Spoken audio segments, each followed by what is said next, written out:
Heroes have risen. Legends have been forged. Their names echoing through time.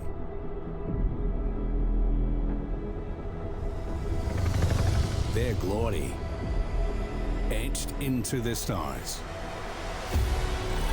Doesn't appear to be. Come on, lad, take out this magazine. They're still hammering away in the floor. What do you mean, say? Oh, come on, Abaddon. Pull a hero on us. I'm looking for the hero's off target. Hungry loaded. Losing one piece of The arena awaits. This crucible of courage, ready to bear witness. Who will be cast down? And who will join the immortal dynasty? Let the battle begin.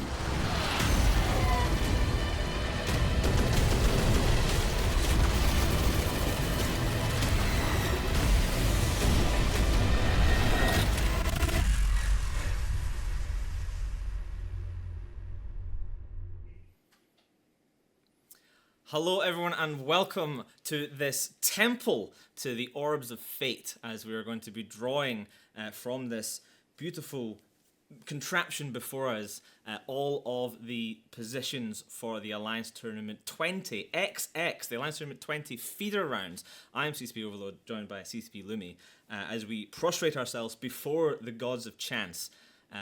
We are the high priest and high priestess of this new order. You can call me Father Overload if you prefer. Padre is also fine. And also we have online one of our deep acolytes and disciples, Father Zelus, also known sometimes as CCP Zelus, but I prefer Father Zelus, who is going to be explaining some of the bits and pieces of today before we get going with this religious ceremony. Forever pondering the orbs seems to be today's goal. So I'm gonna take things from here. So I'm just gonna go over the format for this year to get things rolling along. This year we had a whopping 55 teams enter, 4 of which were last year's winners: Fraternity, Barcode, Truth on a Light, and Tuskers. And they're going to be fortunate enough to escape the roller coaster that is going to be the feeders this time. So that takes us down to 51 teams, which is the ones we can see here. Zoom in a little bit. There we go. 51 teams you can see here. So the main tournament, as we've said, in October is a 32-team double elimination tournament. We need to make 51 teams go into 28 with those 4 advancing teams taken into account. We need to give teams at least 2 chances to make it through against different opponents for maximum opportunities, just in case you get a tougher draw in your particular as your particular opponent. But also, we need to keep the number of matches low enough that we can still fit in those 2 weekends. So, how did you do that, you ask? Well, as the teams are pulled today, scroll across, wonk. So as the teams are pulled today, they will fill 17 groups of 3 teams from top to bottom. It's an Eve stream, right? I need spreadsheets. Always needs spreadsheets. So they will fill these 17 teams of groups of 3 from top to bottom, with each team to play the people in their group at least one other time. So this is going to give you your 2 opportunities. So if each group will have someone finishing at the top, a runner-up, and an elimination. So each match is going to have its score and its match time recorded, which means for the advancing teams, the teams with the highest score and the fastest time will be seeded into the main tournament a little higher. For the runners-up in each group, there will be 1 position that will go to the top runner-up. That is the one that scores the most in the fastest time, who will also be advancing through to the AT, with the remaining 17 positions battling out. So we can see the outcomes here and the runner-up included. Bonk. For our first 18 positions. With the runners-up up here, battling it out against each other to eliminate. With the first 8 being pushed through to the AT, and the last 2 positions being whittled down from the 4 losers from the Redemption Road. With that, I think it's time to pass it over to CCP Lumi and CCP Overload, so I can start filling this out, and we can start seeing who's going to be playing each other. Just so you guys are aware as well, I'm going to be posting this over into the Alliance Tournament channels on Discord afterwards. I've also included a handy little tab here just to see your match times and a little easier way to just break down who's playing against whom and at what time. With that, I pass it back to CCP Overload and CCP Lumi to start pulling some numbers for me, please. All right, thank you very much for that, Padre. Now, before we get started, CCP Convict tells us that we have to be quick about this, but I bow to no man, and I want to find out, how are you, CCP Lumi? I am doing well. I'm excited to finally be playing with the bingo machine. It's been sitting here for about an hour, and I haven't been able to play with it yet. You dodged a very, very obvious euphemism there, and for that I'm actually quite proud of you. That was let's move on quickly with that. So, a little word of how we're going to run this. This thing is loud as balls. So what we're going to do is we're going to run it and pull about 5 balls at any one moment. CCB is laughing in the background, and then we will take those and we will read them off one at a time in the order that they come out, and then Father Zelus will be the one doing the spreadsheet magic. And of course, what says EVE Online Esports more than a spreadsheet? So, without further ado, CCP Lumi, if you would. Here we go.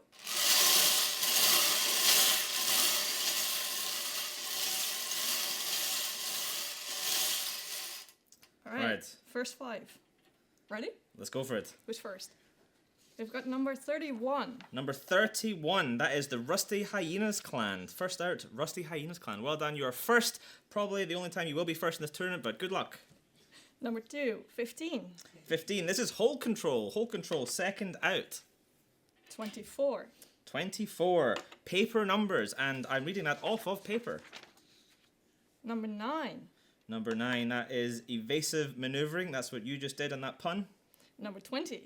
Number 20, Odin's Call. Perhaps once again they will answer.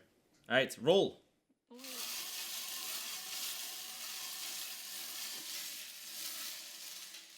Okay, another 5. 4. Number 4, Boundary Experts. Number 50. Number 50, We Form Volta. Number 16. Number 16, that is the Intergalactic Space Hobos. Great name. Number 3.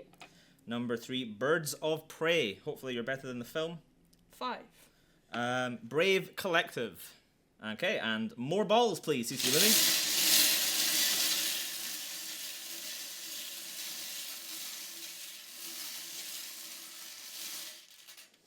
All right, what's next? 2. Number 2, Arrival. You have arrived. Number 17. Number 17, Kitchen Sinkhole. The wormholes are back as well. Number 46. 46, Unspoken Alliance. We shouldn't have said their name. 26. 26, Plug and Play. I've lost number 26. 11. Number 11, that is Fancy Pants Alliance. All right, so more noise. balls, please.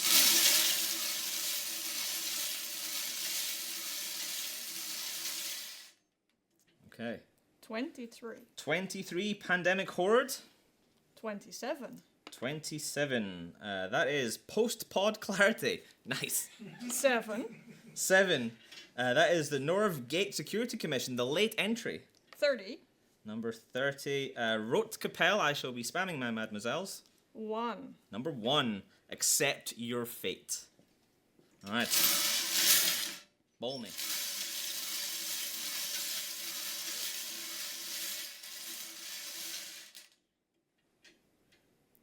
42. 42, Till Doomsday. 40. 40, The Ancients. It's all the white ones now. 34. 34, oh, I thought you were talking about the Ancients there. 34, Slow Children at Play. 35. 35, Snuffed Out. And 13. 13, that is Goon Swarm Federation. The Goons, once again, making their run at the Alliance Tournament. Good luck.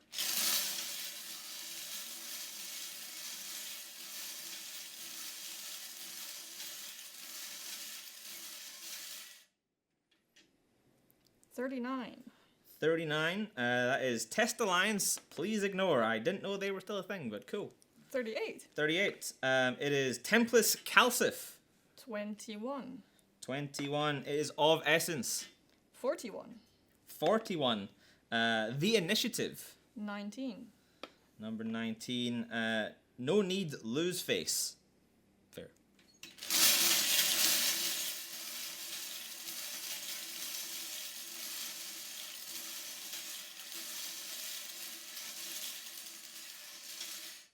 There we go. 5 more. 37. 37 is Sons of Bane. 25. 25. Platinum sensitivity. 45. 45. United Federation of Conifers, the trees. 36. 36. Solaris Chitonium.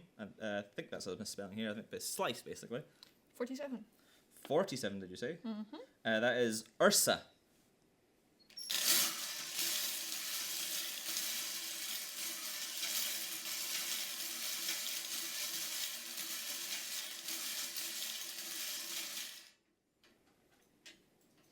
Number 8. Deteriorated, number 8. 32. 32 is Sedition, the Low Seckers. 28. 28, Rage Quit, Cancel Sub. Don't do that. 43. 43, it is Try.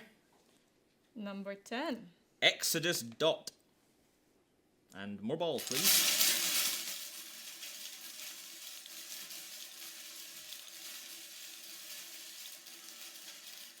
Guess we're gonna stick with 3 now. 6. That is number 6, Bright Side of Death. 44. 44, Turbo Feed or Glory. 18. 18, Mimitar Fleet Alliance.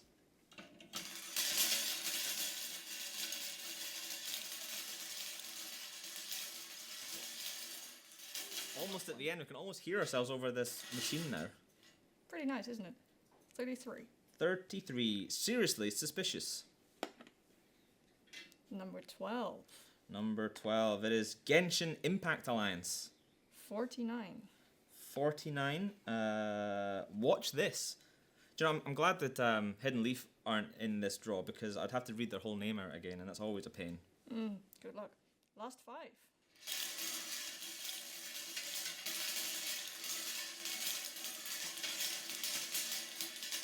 If we get them out, that is. If we get them out, yes. 2 left. Let's go, little balls. Oh, Oh, there we go. here we go. The final balls. 22. 22. That is Only Fleets. 14. Subscribe. 14. Grand Inquisitors Federation. 29. 29 is Ronin Reloaded. That leaves us with 2. There's 2 left. Who are the last 2? CCP Lumi. 48. 48 is Ushra Khan. How fitting. We end with 51. 51, White Squall. All right, that is it. That is all of the numbers out. I shall pass the buck back over to our dear Father Zelus, who appears to be in his pirate guise today.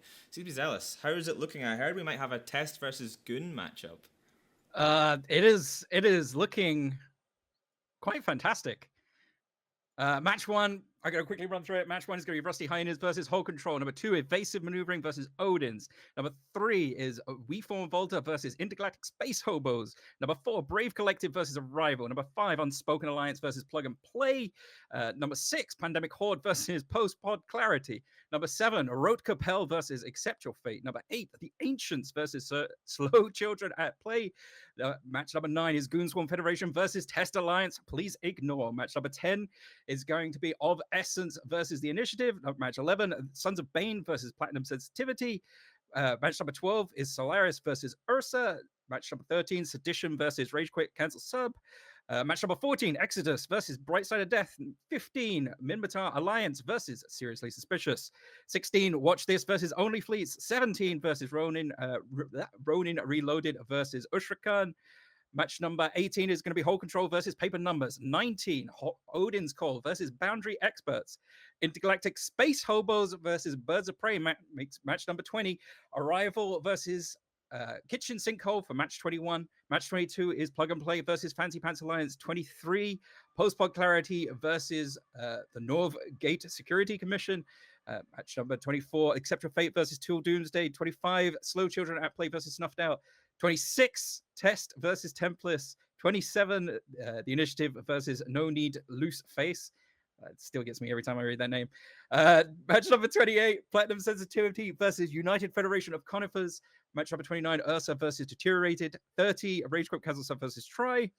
31, Bright Side of Death versus Turbo Feed of Glory. Seriously Suspicious versus Genshin Impact Alliance is 32. Match number 33 is Only Fleets. Again, I guess it's going to catch me out. Versus Grand Inquisitors Federation. 34 being Ushra Khan versus White Score. 35, Rusty Hyenas Clan versus Paper Numbers. 36, Evasive Maneuvering versus Boundary Experts. 37, We Form Volta versus Birds of Prey. 38, Brave Collective versus Kitchen Sinkhole. 39, Unspoken Alliance versus Fancy Pants. 40, Pandemic Horde versus Nerve Gate Security Commission. 41, Road Capel versus Till Doomsday. 42 is The Ancients versus Snuffed Out. 43, Goon Swarm versus Templars Calcef. 44 is Of Essence versus No Need Loose Face. 45, Sons of Bane versus United Federation of Conifers. 46 being Solaris versus Deteriorated. 47 being Sedition against Try. Exodus against Turbo Feudal Glory for 48. For 49, Mimitar Fleet Alliance versus the Genshin Impact Alliance. Match 50, Watch This versus the Grand Inquisitors Federation. 51 being Ronin Reloaded versus White Squall.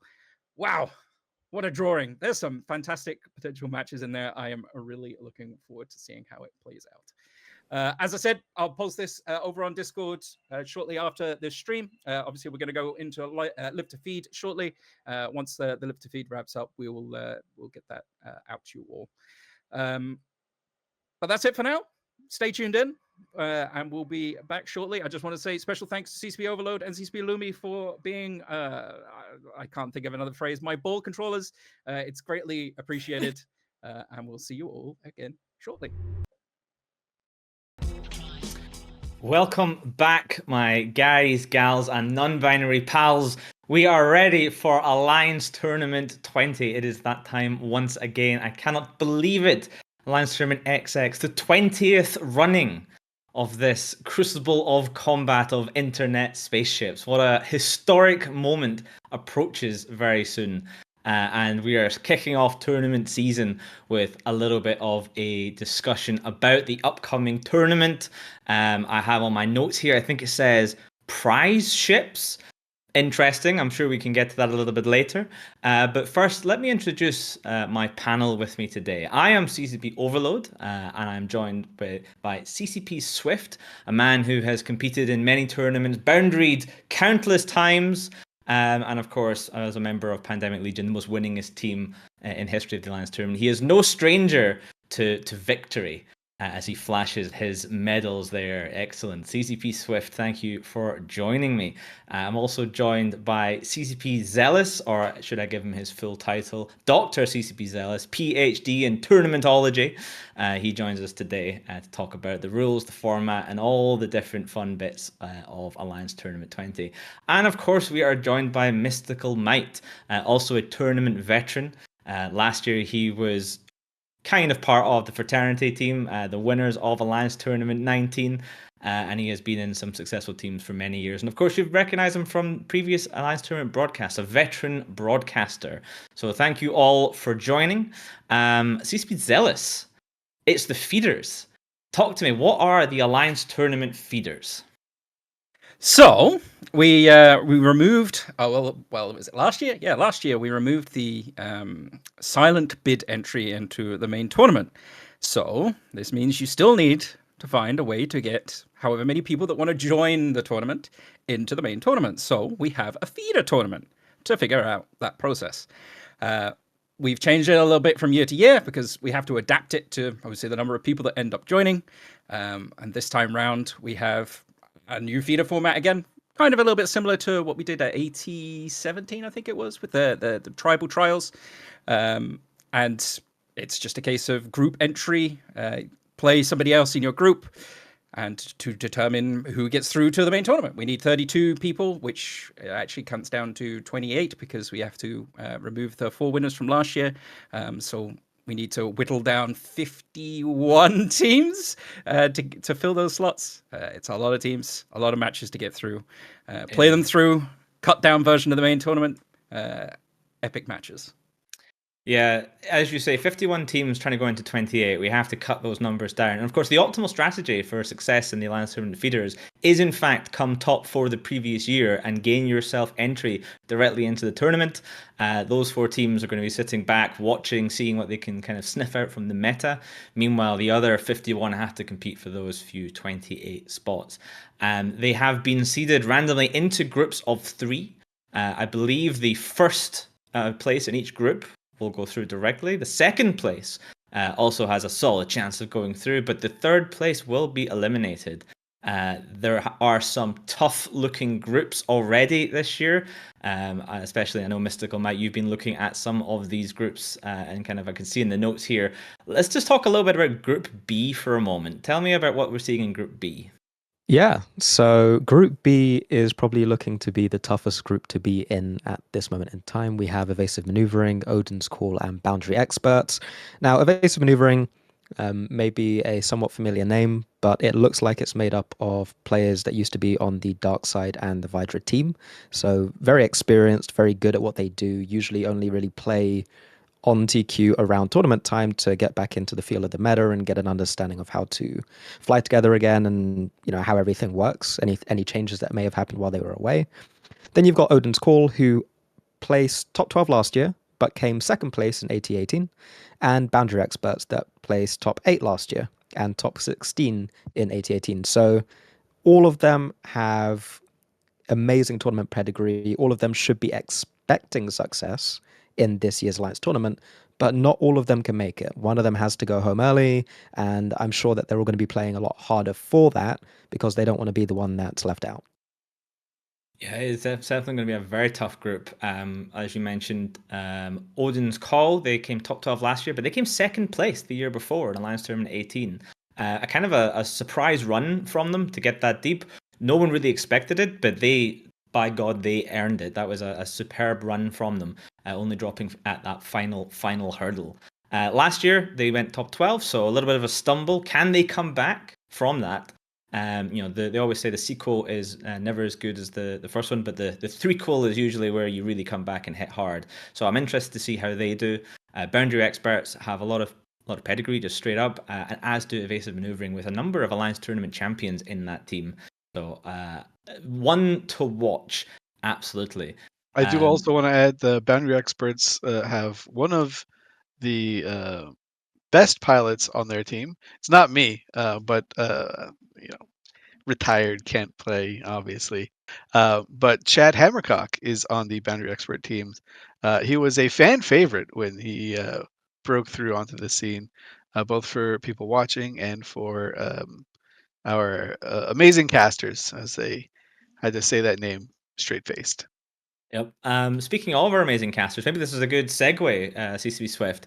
You're one of the most storied casters of Alliance Tournament history. You've been here for so many years doing this. There's baby-faced CCP Swift videos from Alliance Tournament like 7 and 8, flying in little ships and then being on the desk and casting. Tell me about this year's casting lineup. You are also, by the way. In fact, everyone here is pretty storied for the Alliance Hornet in terms of casting.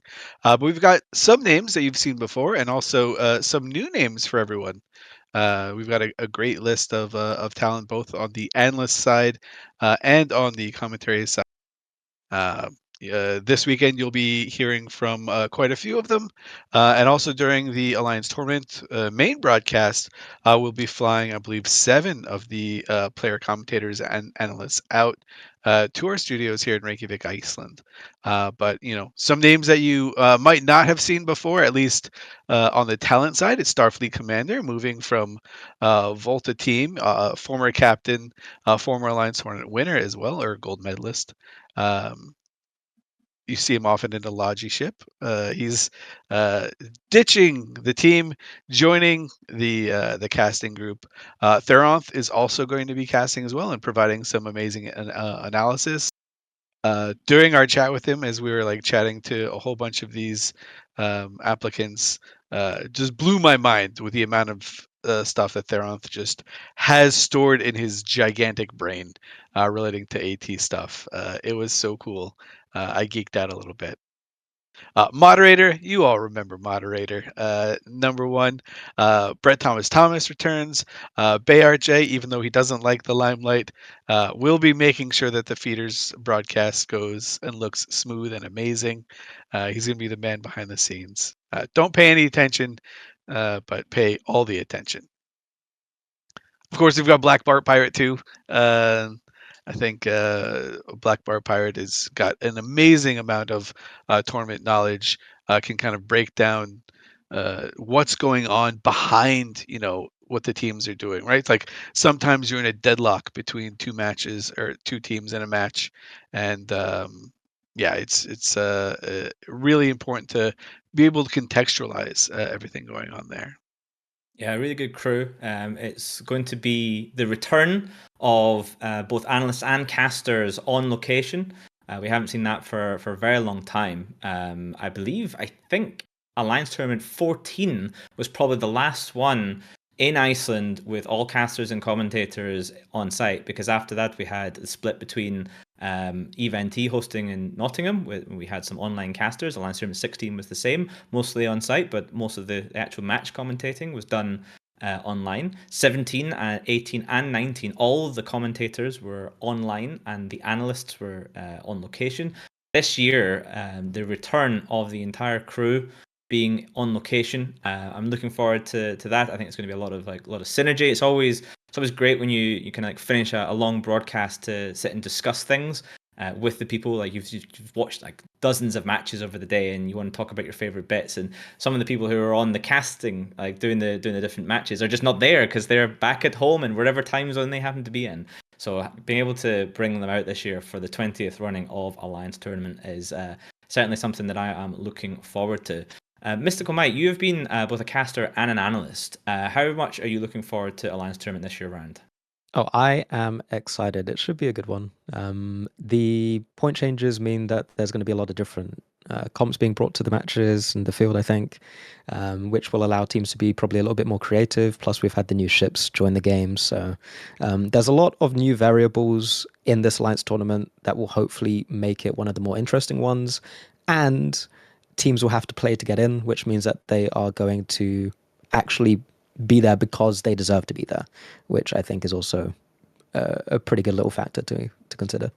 Yeah, 100%. CCP Zelus mentioned this earlier on, but for many years, one of the ways you could guarantee yourself a spot in the Alliance tournament was simply to bid and get in via the silent Plex auction. Of course, all that Plex went into the prize pot, but it meant that rich alliances could just splash the cash and get themselves straight in. Now they all have to go through this gauntlet and try and get in. No matter how good you are, if you didn't make top 4 the previous year, you must earn your spot in the Alliance tournament. There is no more, but I have lots of money in the game. No.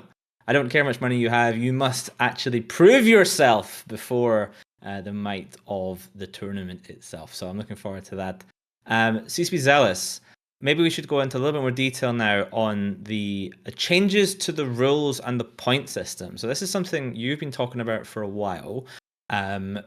For a long time, basically as long as the Alliance tournament has been running, it has been 100 points. There's been different numbers of pilots allowed. At one point, I think it maxed out at 14. It was 12 for a while, and then went to 10 a long time ago and stayed at 10. We are sticking with 10, but you went in and retreated to the cave of tournaments and came back out, and you're like, by Jove, I have it, 200. Tell me about this. Who would have thought all you needed to do was just double the numbers, right? Yeah, so it was. You're exactly right. We have bounced around a lot of both like players that can be brought to a team, and with the points. Well, the thought behind the whole 200 point system was the fact that because we've had 100 now for so long, it's very easy to look at for example, on the top end, you look at 2 battleships, you can very much tell the difference in terms of number of points and the value they actually bring to the arena just by the number of points. It's very, very reflective of that. Whereas when you come down to the smaller end, the value between an assault ship and a frigate, you can't really justify it just being 1 point.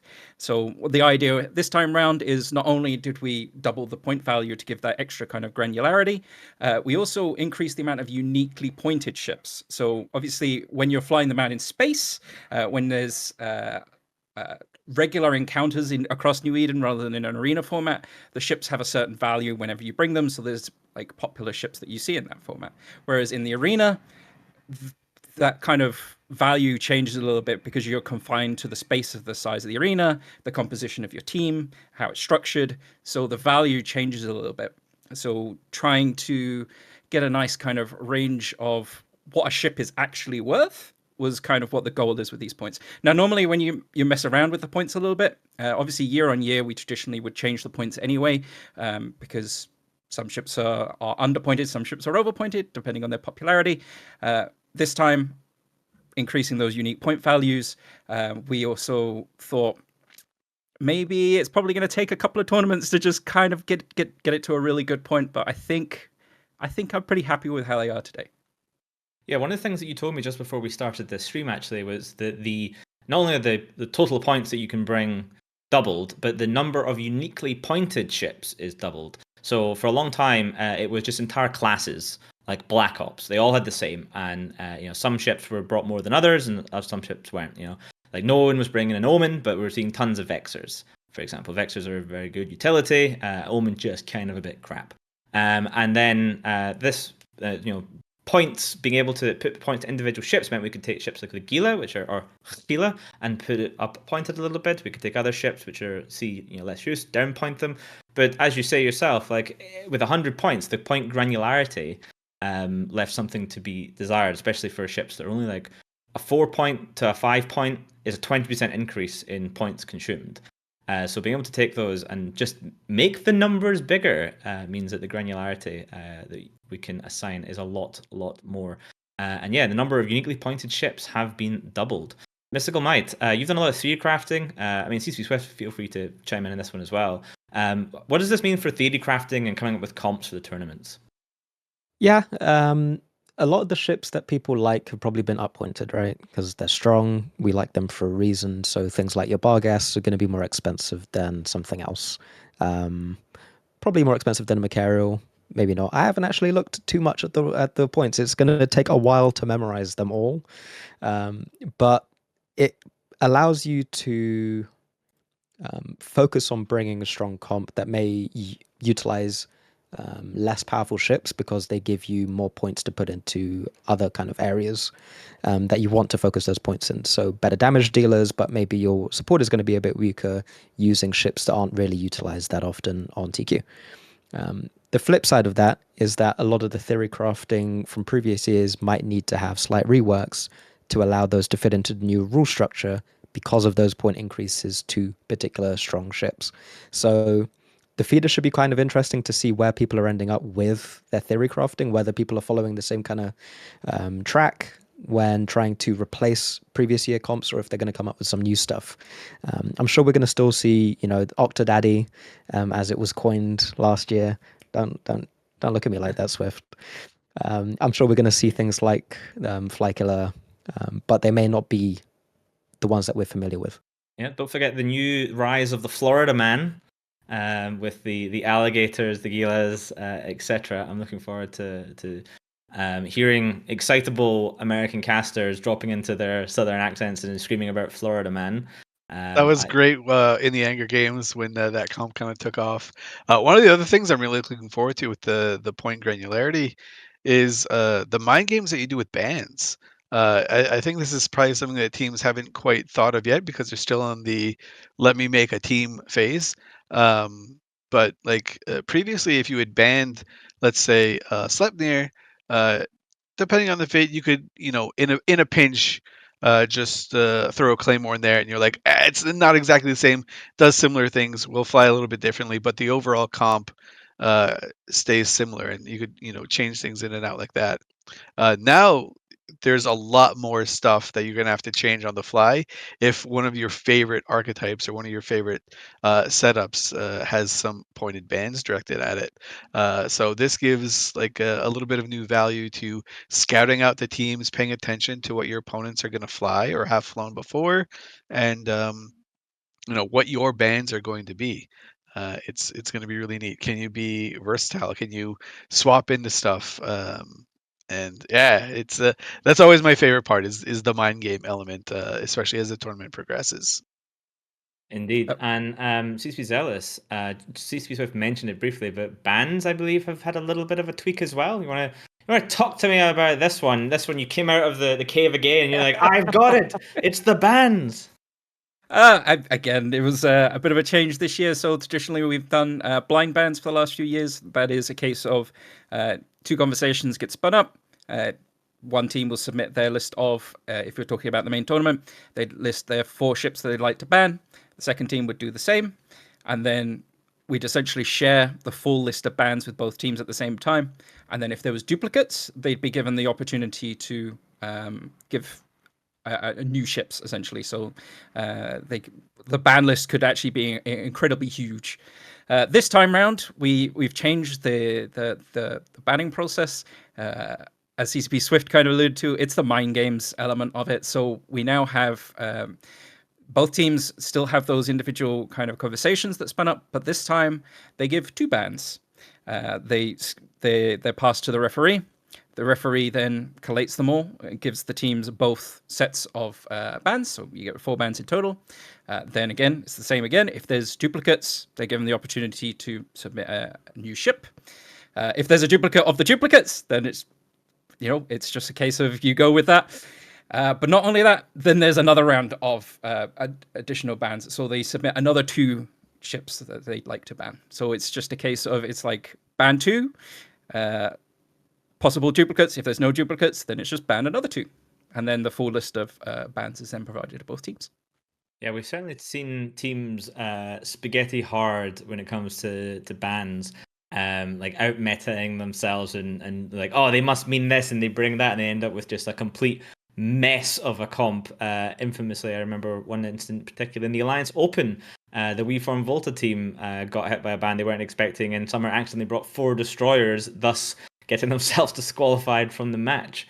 So banning can have a real effect on your team. Now, I'm actually quite glad that the old ban system doesn't exist anymore. CCP Swift will remember this. I've captained back in those days as well. You would be sitting waiting, and then all of a sudden this thing would pop up on your screen with big red numbers counting down from 1 minute, and a drop-down menu with every single ship in the game, and you had to find the ship you wanted to ban in that list and click it, and then bang, it went through. And if you messed it up, tough. Like, that was it. Like, did you mean to ban the Venture? Probably not, but tough, it has been banned. That was terrifying. So I definitely banned the Armageddon Imperial issue once. No chance that wasn't even allowed to fly in the tournament. But I was like, my palms were like giga sweaty. I was like scrolling. I was using a trackball, and I was panicking. And the numbers were counting down. And I was just like, this one. And it was just Imperial issue Armageddon, and everyone on my team laughed at me, but it was fine. And the other thing as well is, back in those days, the bans went A, B, B, A. So you would put your A in, and then like a minute later, the other ones would come back, and you had to make a response based on those bans. Or if you were the second team, a ban would come in, and you were like, that's not what we expected them to ban. Why are they banning the Apocalypse Imperial issue? What do they know that we don't? And you have like under a minute to figure it out. It is catastrophic. So I'm quite glad that we've gone to this system of just talking to people. It's so much easier, so much nicer. Very demure, I hear, is the way to describe it these days. Mystical Might, let's talk a bit more about some of these other matchups that we're going to be seeing in the tournament. There's some that you've highlighted. Group I in particular looks interesting. Maybe talk to me about that. I think this was Swift's favorite group out of the selection, just because of the old rivalry that it highlights. We have in Group I Goonswarm Federation, Test Alliance Please Ignore, and Templates Kalsif, all going up against each other for 2 slots into the tournament. Goons and Test, of course, have a little bit of history, you could say, having both been in coalitions together and then fighting against each other. And, well, this will give them the opportunity to show who's best in the ring. My money's on Test, but, hey, maybe Goons surprise me and pull something out the bag. And then we have Templates, who have come top 8 in both of the previous tournaments. Last year in AT18, they have done well in the Alliance Opens, which is where they really had their big break into the tournament scene. They beat the Hydra team. So everybody. They didn't lose a single match. Yeah, so they obviously have the ability to perform really well in a tournament. We just haven't seen that necessarily come from them in the last couple that we've seen them in. But who knows? Maybe this could be theirs. This could be their top one finish in Alliance Tournament 20. Yep, and then down in Group N, this is going to be a toughie as well. We have Exodus, a very storied tournament team. They've made it to grand finals, I think, before. And there's Bright Side of Death, again another historic team. They've had good success. They've never had total success, but they've historically always played pretty well and can certainly knock out a lesser team. And filling out that group is perhaps more on the Turbo Feed, but it is Turbo Feed or Glory. It is going to be a tough one for them. They're newer to the tournament scene, and they have two very tough teams to get through. But should they be able to do so, that will be a heck of an upset. And this is exactly why I think these groups have such potential to have exciting matches, because you have two teams that maybe are going to be trying to keep some strategies behind, maybe not bring the optimal stuff, and then one team who's going to try and go for glory.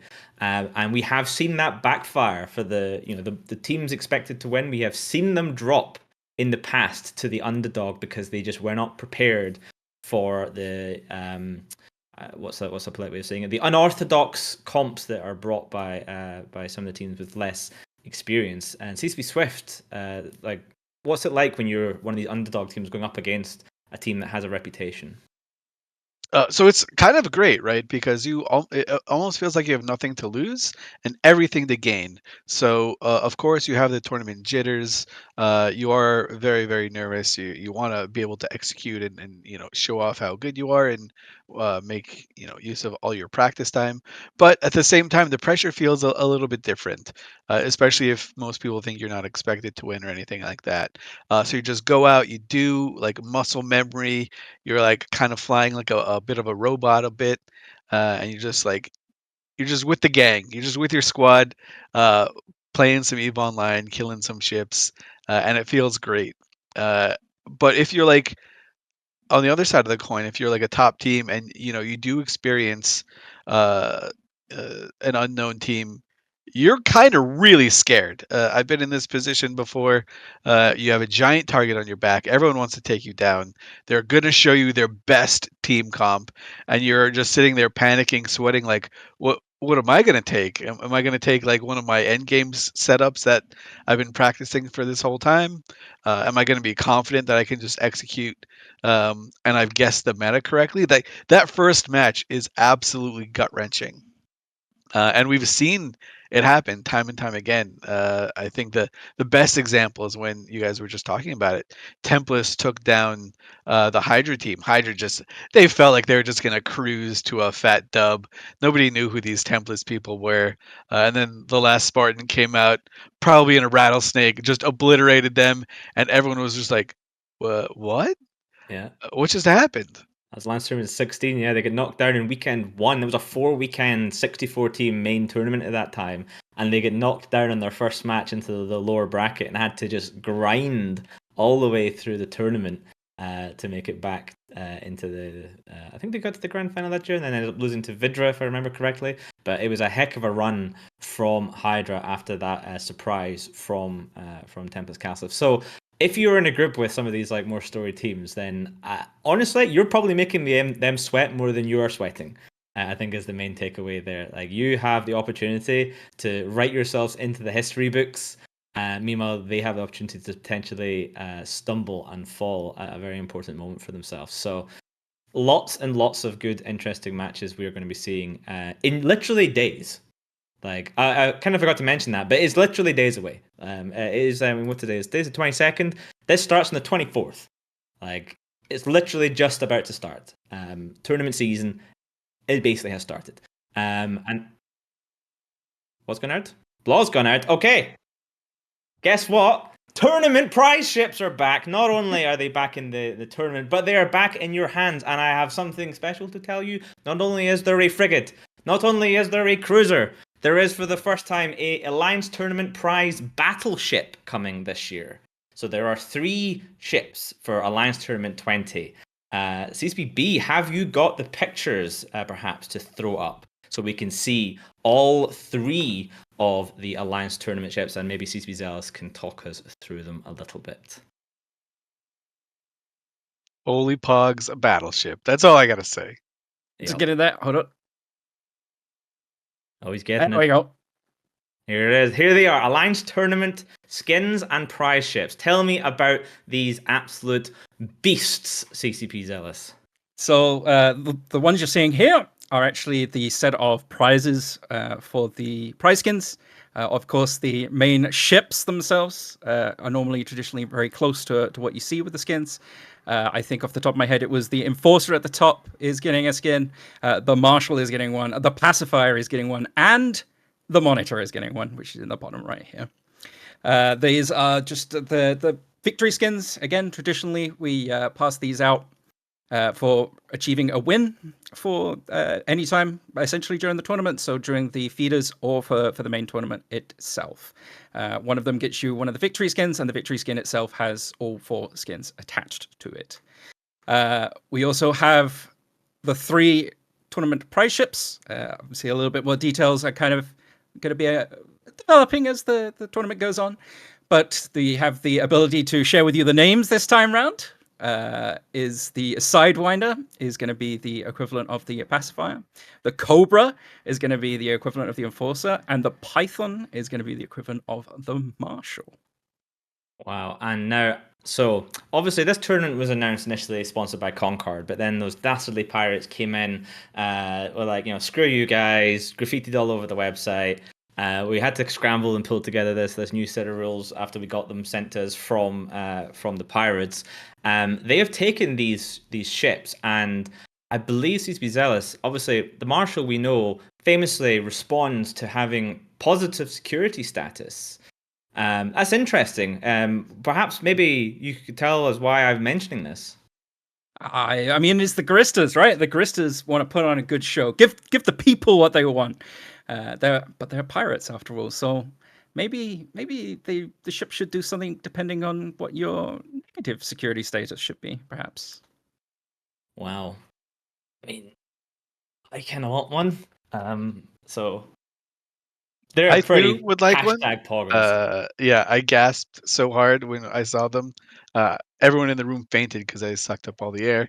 An Alliance tournament battleship and having that be a Marshal, an already yoked out ship to begin with. The fact that we get to have some fun with that is going to be even better. And one thing that you might have missed while gasping very hard and ogling the ships is the number of prize ships, the distribution of these ships. Back in the day, in the dark ages, you got 50 ships finishing first of the cruisers, 50 frigates if you finish second, and a pat on the shoulder if you finish third or less. Of course, after that, we kind of brought it down for first through fourth. And when they brought the tournament back, we've kind of been distributing them more and more down the way. So now, as you can see on screen, top 16 teams will get 2 of the frigates, 2 of the cruisers, and a battleship. So really, if you finish in the top 16, you are getting an Alliance tournament battleship. Like your team is going to be able to have this, fly it around. I'm sure, trust isn't an issue, so you all just share it amongst yourselves, trade it, set up contracts for it, just Yeah, I'll leave it accept in that the right now. corp hangers. Yeah. And of course, that's if you do the math and you're good at counting, that's 385 tournament ships. That's an obscene number of ships out there. They're going to be really fun to fly, and we can't wait to see you fly them amazingly and horribly at the same time. Mystical Might, what's your take on Alliance tournament battleships?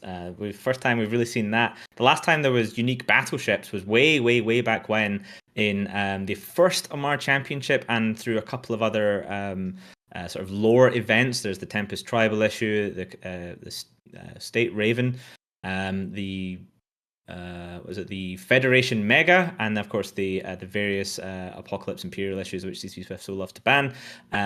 Tell me, what's your reaction to 80 battleships? Yeah, I think a lot of people are going to be very happy with the inclusion of battleships now. We've been used to frigates and cruisers year on year. I think battleships, especially because it's a Black Ops battleship, the ability to cloak and move around on a grid, not necessarily warp unless that's going to be one of the special gifts given to the battleship this year. Who knows? Who knows? Not me. But it provides an extra little safety net for people that want to use their AT ships. So I'm glad that it has that ability. And yeah, it sounds like it's going to be something that benefits from being -10, which will hopefully mean we'll see quite a few of these used in low sec and null sec. I was just counting how many battleships there are. I think there's about 60 or so battleships. So they're still going to be they're going to be the rarest of the lot compared to the cruisers and the frigates. Even a top 16 team is getting one of those battleships to probably sell and split the ISK amongst the players. Who knows? It goes to the Alliance Executor. Pay attention. Alliance Executor gets them. Maybe and then somebody hits accept on the contract. Who knows? Yeah, you can use that obviously yourself and just cut the rest of your team out. See, you guys can decide what to do. So I'm very excited to see the first one of these undocked, used in anger, and perhaps lost. I think these are going to be excellent. And I'm big fan of the updated prize ship structure. CCP Swift alluded to it back in the days. There 100% probably still is, but definitely was a cartel around these ships. It's a very small number of people had a very large number of them, and they kind of, especially when these ships were still being used in the tournament, it was hard to get one. Like you just could not get hold of one. Teams wouldn't sell one to you. So the more of them means that more teams get to share in the fact that you get these prizes. If you go, I think 2 and 2, then you're pretty much guaranteed a prize battleship, which is incredible. So your time investment is paid off, even if you only make top 16.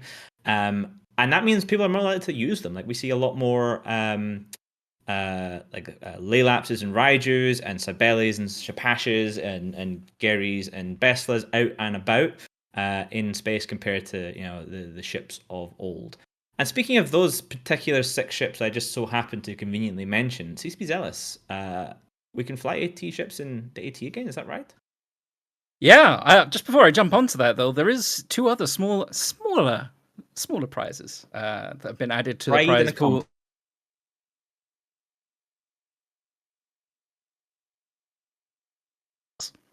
So these ones was something that we used to do way back before we started doing rosters. This time round, again, we're gonna bring them. We're gonna bring them back. We're gonna go through the log of figuring out the ones that have been owed before, and we're gonna get those sent out the same time as the new ones as well. So you're gonna get medals again. At the moment, it will probably be a case of those that make it through to the main tournament will be awarded a medal. But not only that, we're also bringing back a classic.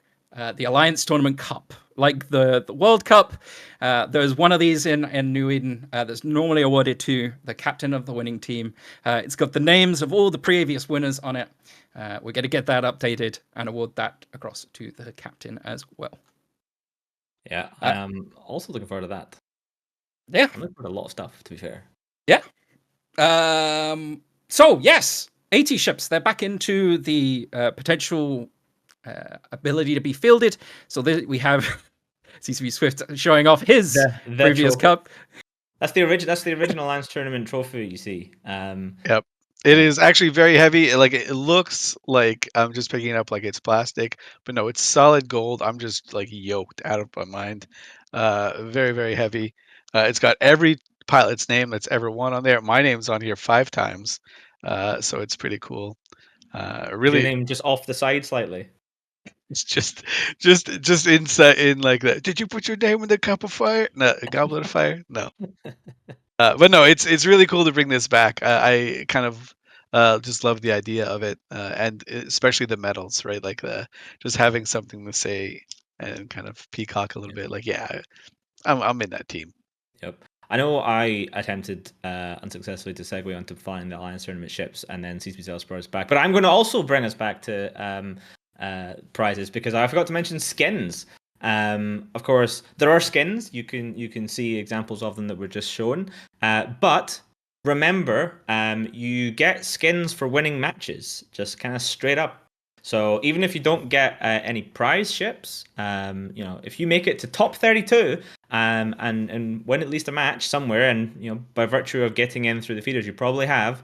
Then there are some skins for your team, and these skins tend to be, I think it's 10 per win usually, and these skins tend to have, first of all, they look dope AF. But second of all, you can sell them. You can reimburse your team for their time and effort, and of course you can just kind of wear them around in your cool ships.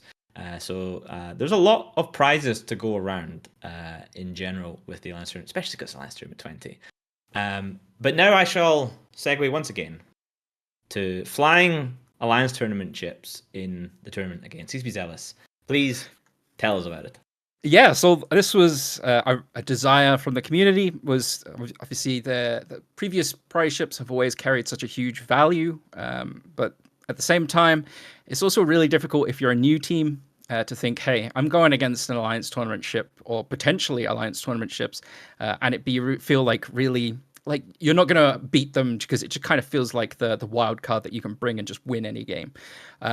So what I tried to do this time is, as they're desired to be brought back, is kind of bring them back, but in a limited fashion. So at the moment, you can fly them as flagships. So when we get through to the main tournament, you can elect a flagship, which breaks most of the rules. It gives you the option to bring a little bit of extra power. So that money you were saving before that you were talking about, the fact that you don't have to do a silent auction anymore, you don't have to buy your entry in, you can invest it into a nicer flagship. So it gives you a nice kind of oomph, extra bit of oomph where you need it.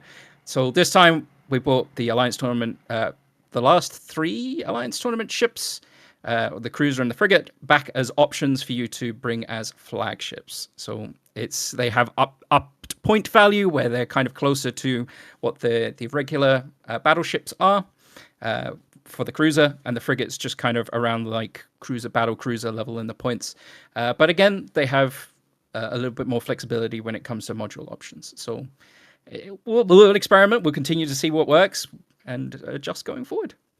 Yeah, I mean, I personally am excited to see the potential once again for expensive Alliance Tournament ships, irreplaceable Alliance Tournament ships being destroyed in glorious combat. It's been some time since we've seen this properly happen.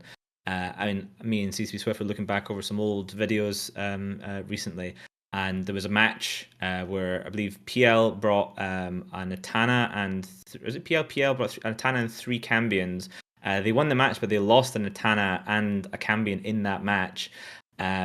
Cost a lot to win. And then the caster afterwards, CCP Rise, says, they paid a price for that. They lost a 50 bill Natana and a 30 bill Whiptail, and I nearly about fell off my seat. Thinking about, wow, I would pay 50 bill right now for a Natana, no problem.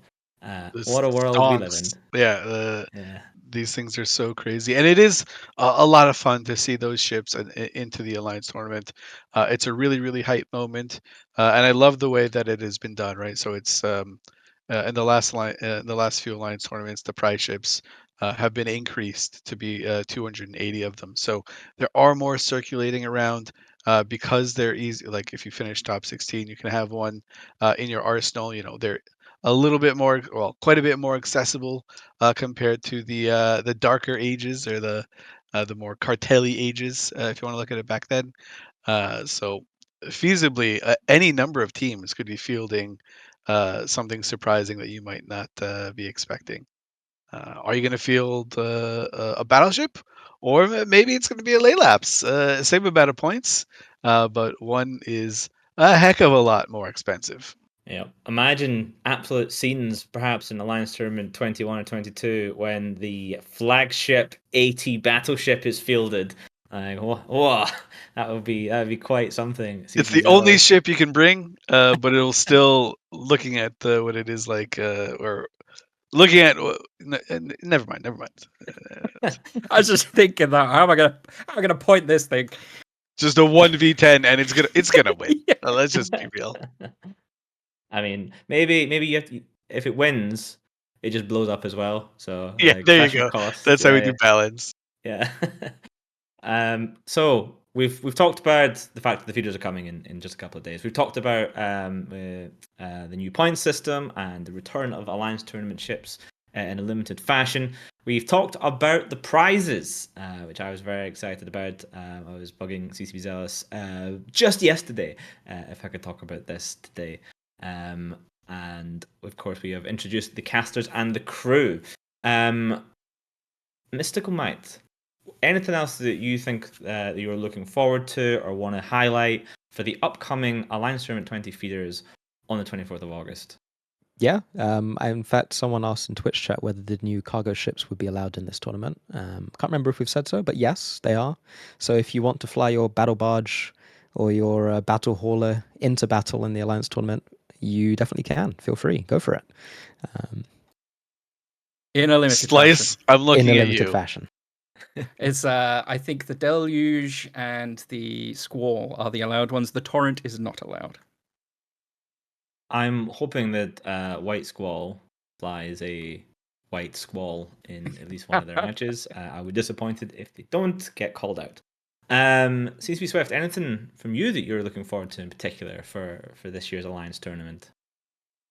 Really just the meta and how it develops. Like, this is always incredibly fascinating to me.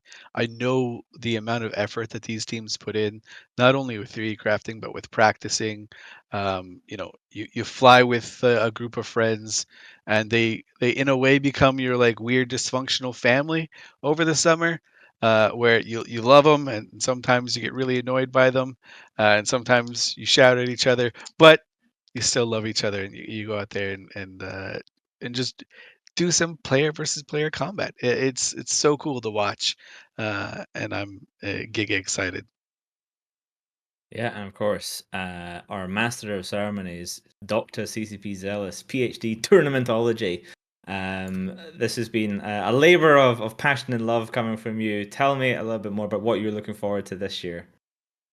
Honestly, one of the little things that you get to see, well, I guess what the teams get to see, I handcraft the arenas. So just getting everybody to see the kind of new arenas that we started doing them a couple years ago. So getting everybody to kind of experience and see the new arenas is also something I love seeing the reactions to.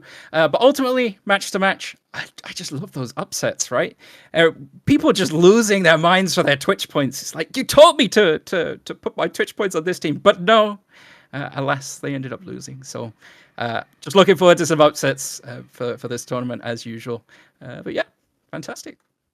Awesome. Yeah, I love exciting matches that can go right down to the wire, especially when it's like a come from behind. Last year's finals, for example, was a fantastic finals, best in a long time, in my opinion. You had the Tuskers, who had this 2-0 lead over Fraternity. They were favourites to win at that point with literally tournament point in their grasp. And then Fraternity rallied from behind and came back to win the next 3 matches, taking the full 5-match series and winning 3-2. Their first ever Alliance tournament victory, a new name on the monument in Monarch. The Tuskers, of course, have won before they won Alliance tournament 14, so they're no stranger to tournament success.